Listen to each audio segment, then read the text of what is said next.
तो आज हम पढ़ेंगे कक्षा 6 का तीसरा अध्याय, जिसका नाम है तंतु से वस्त्र तक। तंतु से वस्त्र तक। पहली और बुजो ने अपने स्कूल में आयोजित की गई विज्ञान प्रश्नोत्तरी प्रतियोगिता में प्रथम पुरस्कार जीता। वे दोनों अत्यधिक उत्तेजित थी। उन्होंने प्राप्त पुरस्कार राशि से अपने माता पिता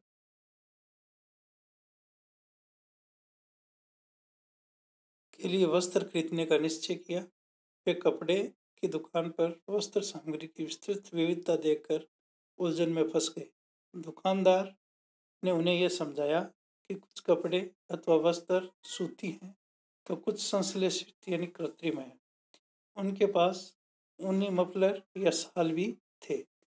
दुकान में बहुत सी रेशमी साड़ियां भी थी। पहली तथा बुजो अत्यधिक उत्तेजित दिखाई दे रहे थे।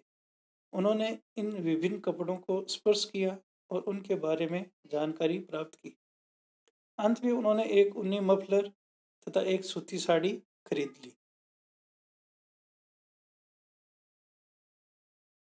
कपड़े की दुकान का भ्रमण करने के पश्चात पहली और बुजो ने अपने आसपास के विभिन्न प्रकार के वस्त्रों को ध्यान से देखना आरंभ कर दिया। उन्होंने ये देखा कि बेडशीट, बिस्तर बिछाने की चादर, ये दोस्तों कपड़े की दुकान दिखाई गई है,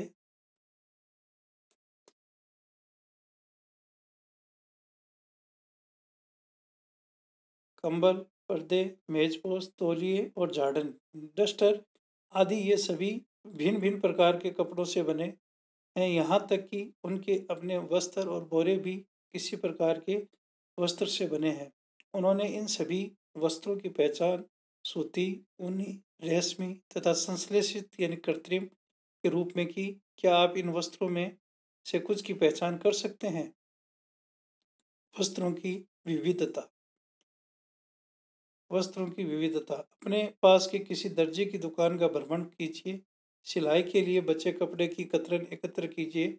कपड़े की प्रत्येक कतरन को स्पर्श करके उसके स्पर्श का अनुभव कीजिए। दर्जी की सहायता से उनसे पूछकर कुछ कपड़ों एवं सूती, रेशमी, ऊनी, संश्लेषित के लेबल लगाने का प्रयास कीजिए।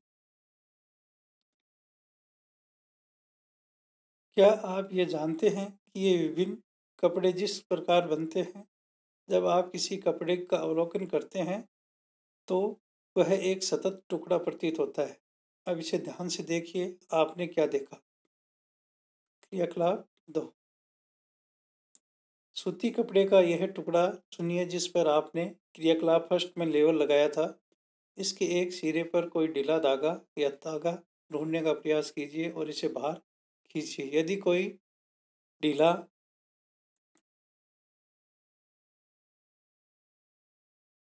धागा दिखाई दे तो पिन अथवा सुई की सहायता से आप एक धागा धीरे से बाहर खींच सकते हैं।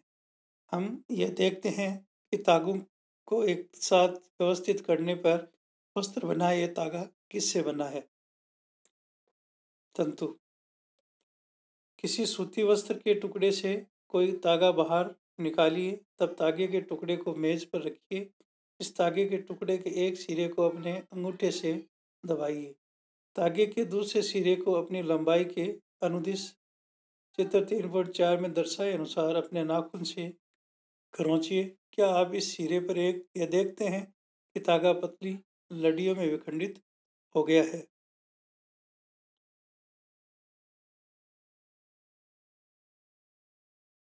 सुई में तागे को पिरोने या डालने का प्रयास करते समय भी आपने ऐसा ही परीक्षण किया होगा कि कई बार तागे का यह सिरा कुछ पतली लड़ियों से पृथक हो जाता है। ऐसा होने पर तागे को सुई के नाके से गुजारना कठिन हो जाता है। तागे को ये दिखाई देने वाली पतली लड़ियाँ भी और अधिक पतली लड़ियों से मिलकर बनी होती हैं, जिसे तंतु कहते हैं।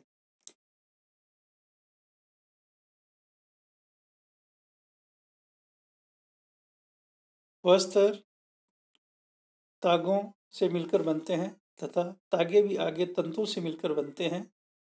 ये तंतु कहाँ से आते हैं? कुछ वस्त्रों जैसे सूती, जूटी, रेशमी और ऊनी के जंतु पादपों या जंतु दोनों से प्राप्त होते हैं। इन्हें प्राकृतिक तंतु कहते हैं। रुई तथा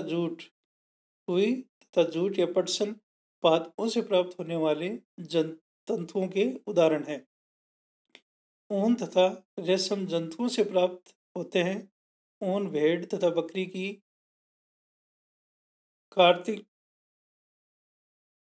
कर्तित ऊन से प्राप्त होती है। इसे खरगोश, याक तथा ऊंटों के बालों से भी प्राप्त किया जाता है। रेशमी तंतु रेशम कीट कोकून से खींचा जाता है। हजारों वर्षों तक वस्त्र निर्माण के लिए केवल प्राकृतिक तंतुओं का ही उपयोग होता था। पिछले लगभग 100 वर्षों से ऐसे रासायनिक पदार्थों जिनका स्रोत पादप अथवा जंतु नहीं है से तंतुओं का निर्माण किया जा रहा है। इन्हें संश्लेषित तंतु कहते हैं। पॉलिएस्टर संश्लेषित तंतुओं के उदाहरण है पॉलिएस्टर, नायलॉन, एक्रिलिक संश्लेषित तंतुओं के कुछ उदाहरण हैं। बुझों से ये दिखाई गई कुछ वस्तुओं को संग्रहालय में देखा है। इन्हें योद्धा पहनते हैं। यह वे जानना चाहते हैं कि क्या ये भी इन्हें किसी प्रकार के तंतुओं से बने हैं। कुछ पादप तंतु जैसे रुई। क्या आपने कभी तेल के लेपों के लिए बत्तियां बनाई हैं? इन बत्तियों को बनाने के लिए आप क्या उपयोग में लाते हैं? इस रुई का उपयोग गद्दों, रजाइयों तथा तकियों में भी किया जाता है। कुछ रुई लीजिए, इसे खींचकर पृथक कीजिए और इनके किनारों को ध्यान से देखिए। आपने क्या परीक्षण किया? ये छोटी पतली लड़ियां जिन्हें आप देख रहे हैं कपास तंतुओं से बनी है। रुई कहाँ से आती है? इसे खेतों में उगाया जाता है। साधारणतः कपास के पौधे वहाँ उगाए जाते हैं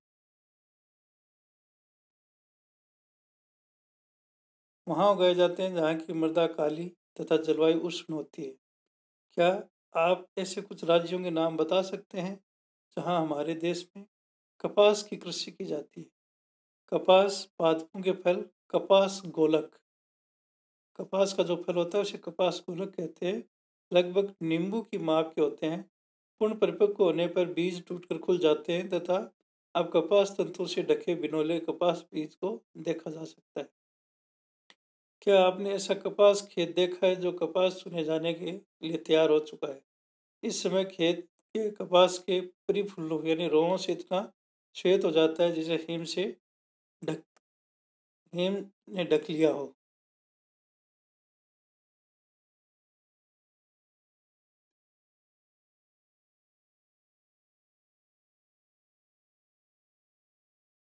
साधारणतः इन कपास के बालों से कपास को हस्तचयन द्वारा प्राप्त किया जाता है। इसके पश्चात कपास से बीजों को कंकन द्वारा पृथक किया जाता है।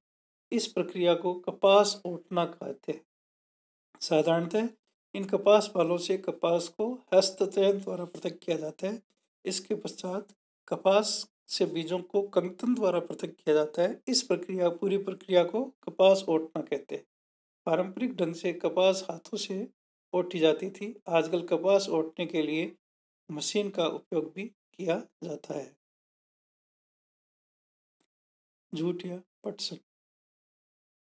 पटसन तंतुओं से पटसन पादप के तने से प्राप्त किया जाता है। भारत में इसकी खेती वर्षा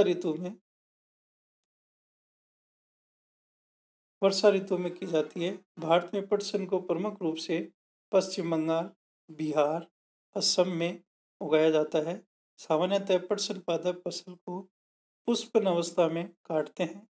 फसल कटाई के पश्चात पादपों के तनों के कुछ दिनों तक जल में डुबोकर रखते हैं।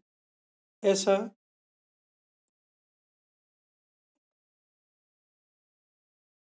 करने पर जाने से और उन्हें पटसन तंतुओं से हाथों द्वारा पृथक कर वस्त्र बनाने से पहले इन सभी तंतुओं को तागों में परिवर्तित कर दिया जाता है। ऐसा ऐसे कैसे किया जाता है?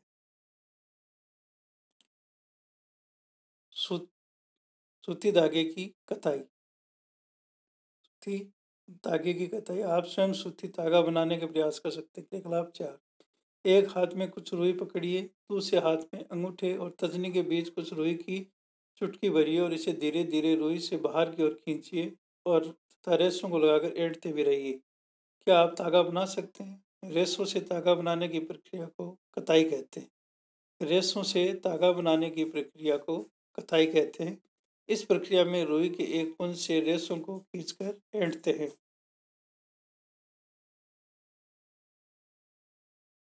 ऐसा करने से रेशे पास पास आ जाते हैं और धागा बन जाता है।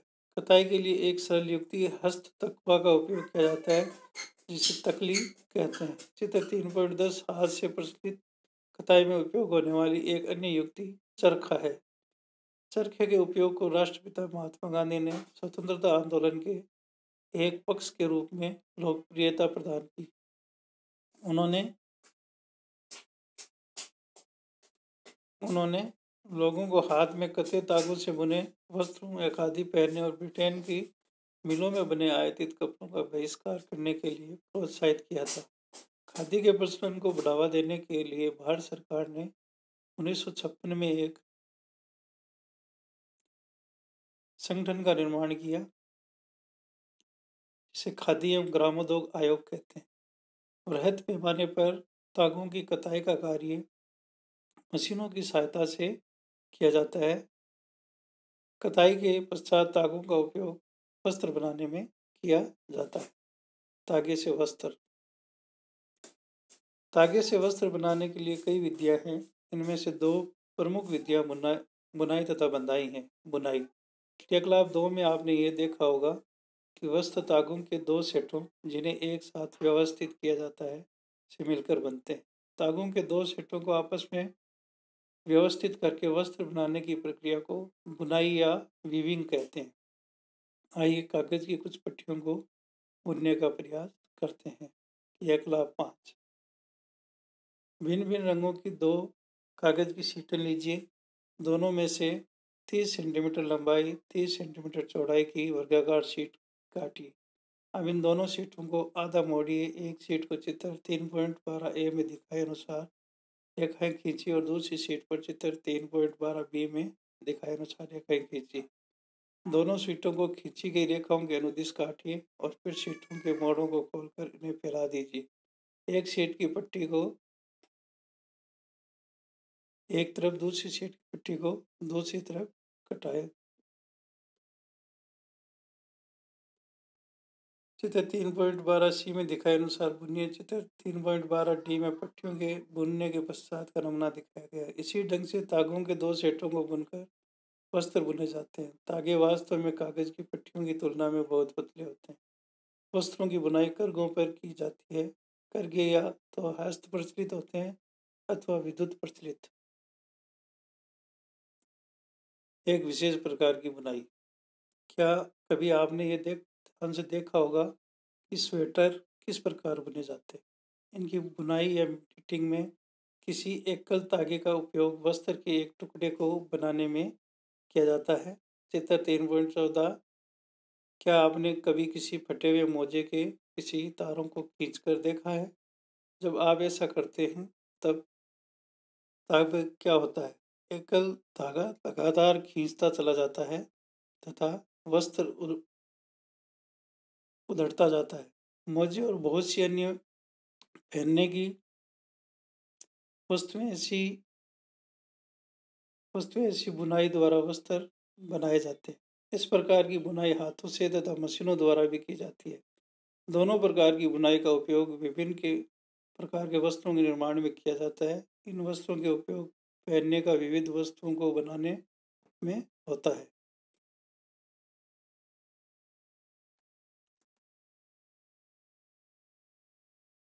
पहली ये जानना चाहती है कि क्या आपने नारियल के बाहरी खोल के तंतुओं से बने किसी वस्त्र को देखा है? इन तंतुओं का उपयोग सामान्यतः किन कार्यों में किया जाता है?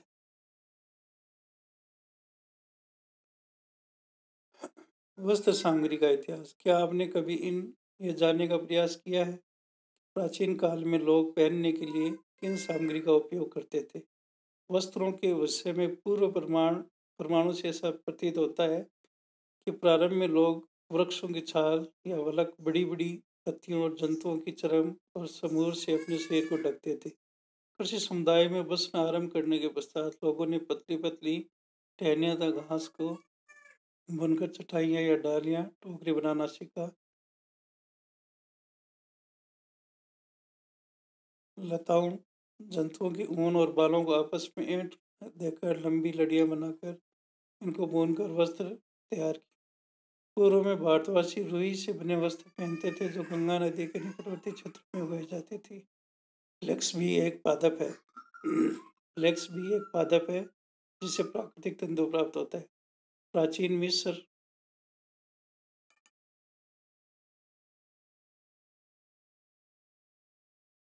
से वस्त्रों को बनाने के लिए रुई और फ्लेक्स की कृषि नील नदी के निकटवर्ती क्षेत्र में की जाती थी। उन दिनों में लोगों को सिलाई करना नहीं आता था। उस समय लोग अपने शरीर के विभिन्न भागों से वस्त्रों से आच्छादित कर लेते थे। वे शरीर को आच्छादित करने के लिए कई विभिन्न ढंगों का उपयोग करते थे। सिलाई की सुई के आविष्कार के साथ लोगों ने वस्त्रों की सिलाई करके पहनने के कपड़े तैयार किए। इस आविष्कार से पश्चात सिले कपड़ों में बहुत सी विभिन्नताएं आ गई, परंतु यह अनिश्चित काल बात नहीं है कि सभी साड़ियाँ, धोतियाँ, लुंगियाँ, पगड़ियों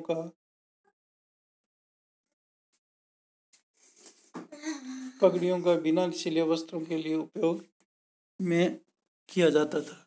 जिस प्रकार समस्त देश में खाए जाने वाले भोजन में अत्यधिक विभिन्नताएं दिखाई देने को मिलती हैं, ठीक उसी प्रकार वस्त्रों पहनने की वस्तुओं में भी अत्यधिक विभिन्नता दिखाई देती है। यहाँ हम देखेंगे कपास गोलक, इसको ओटा जाता है तो रेश से तैयार होता है। आगे रेश की कताई की जाती है तो धागा तैयार होता है। इसी तरह से धागे की बुनाई और बंधाई से वस्त्र तैयार होता है। अब कुछ प्रमुख शब्द देखते हैं जो हमारे इस अध्याय में आए हैं। रुई, वस्त्र, तंतु, कताई, बुनाई और धागा। इस पाठ का सारांश देखते हैं। वस्त्र सामग्री और वस्त्रों में विभिन्नताएं होती हैं। सूती वस्त्र, रेशमी, ऊनी, पॉलिएस्टर वस्त्र तागों से बनते हैं जिन्हें तंतुओं से बनाया जाता है। तंतु या तो प्राकृतिक होते हैं अथवा संश्लेषित। रेशम, ऊन और जूट कुछ प्रमुख प्राकृतिक तंतु हैं, जबकि नायलॉन और पॉलिएस्टर कुछ संश्लेषित तंतुओं के उदाहरण हैं। रुई और जूट जैसे तंतु पादपों से प्राप्त किए जाते हैं। तंतुओं से तागा बनाने की प्रक्रिया को कताई कहते हैं। तागों की बुनाई दो प्रकार से की जाती है जिनसे वस्त्र तैयार किए जाते हैं। तो दोस्त, तो आपको ये कैसा लगा? अगर अच्छा लगा हो तो लाइक करें, सब्सक्राइब करें। धन्यवाद।